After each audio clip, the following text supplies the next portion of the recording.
Today we're making a super simple zucchini pesto pasta. So even though it's technically fall, you may still have tons of zucchini around, and this is a great recipe to use it up.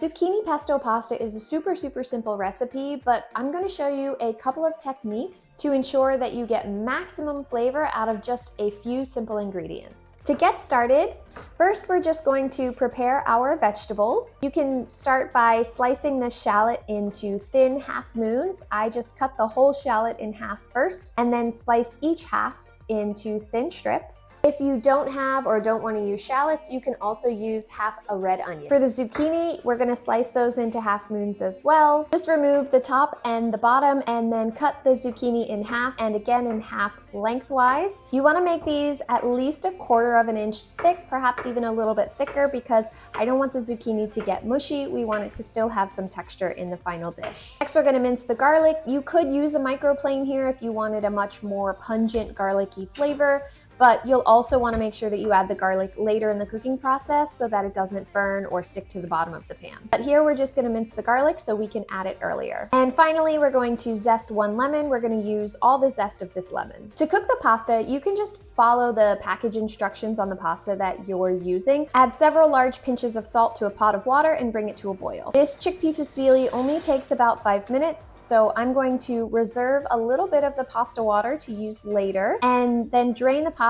and set it aside while I prepare everything else. Before I start cooking the turkey and vegetables, I'm going to use a very special ingredient. Bring the skillet over medium to medium-high heat and add the pine nuts. Be sure to shake the pan or stir pretty frequently and do not walk away. Pine nuts are very high in fat and can burn very easily. It only took me about 90 seconds to toast these over a medium-high heat. Set the pine nuts aside and we'll prepare the turkey. Add a small glog of olive oil, about a teaspoon or so, to the hot skillet, which I have at medium-high heat, and immediately add the ground turkey. You can start to break it up right away, but we will also add a pinch of salt and a few cranks of black pepper here. Continue to break up the turkey to brown it on all sides until it's fully cooked. Once it's cooked all the way through, add about 1 tablespoon of the pesto, stir that together, and cook another 30 seconds or so.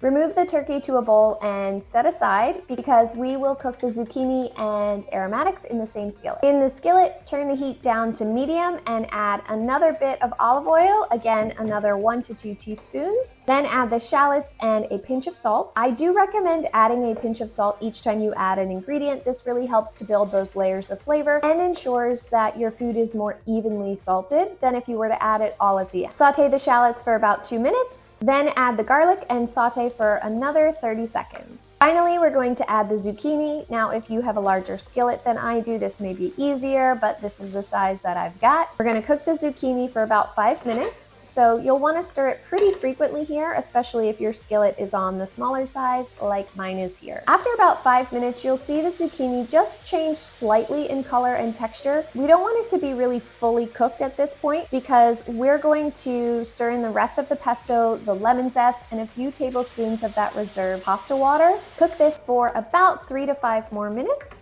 Then add in 1 to 2 tablespoons of freshly grated Parmesan. This will melt into the sauce, providing both flavor and texture. Now we're ready to combine everything together. You can do this in one of the things you've already gotten dirty, such as the skillet or the pot if they're large enough. Mine are not large enough, so I'm combining everything together in a large bowl. Here I have the cooked chickpea fusilli, the cooked ground turkey, and all of the cooked zucchini. Stir it all together and add any remaining pesto that you may have. I use a total of 4 tablespoons of pesto in this recipe. Give it a taste and adjust seasonings as needed. You may want more salt or black pepper, and squeeze in some fresh lemon juice. Give it a final stir and top it with the toasted pine nuts and a bit more Parmesan cheese. Add this zucchini pesto pasta to your serving bowls and top each bowl with a few more pine nuts and freshly grated Parmesan cheese, as well as another squeeze of lemon if you'd like. And that's it. I absolutely love how simple this recipe is. Something like store-bought pesto pesto can be such a time saver in the kitchen, and it packs a ton of flavor. You can of course make your own pesto if you have a lot of basil on hand, or if you prefer a milder pesto with basil, spinach, and arugula, for example. I have recipes for all of those on my blog, so I'll link to them below. Pesto is one of my all-time favorite ingredients, and I love this simple pesto pasta. We make some version of this zucchini pesto pasta multiple times a year, and you can add whatever other ingredients you like. Sometimes we use cherry tomatoes, asparagus, or a handful of arugula or spinach. Yum! Looks so good. I'm excited.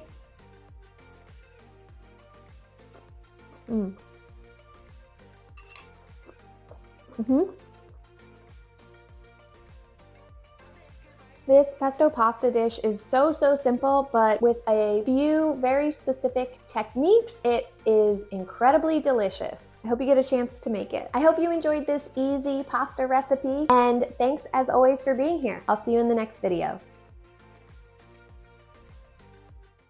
Adding this reserved pasta water helps to thin out the sauce. No. I'll take off the tap and top? What's it called? Tap and top. Top and bottom. Top and bottom? Oh no. Oh no.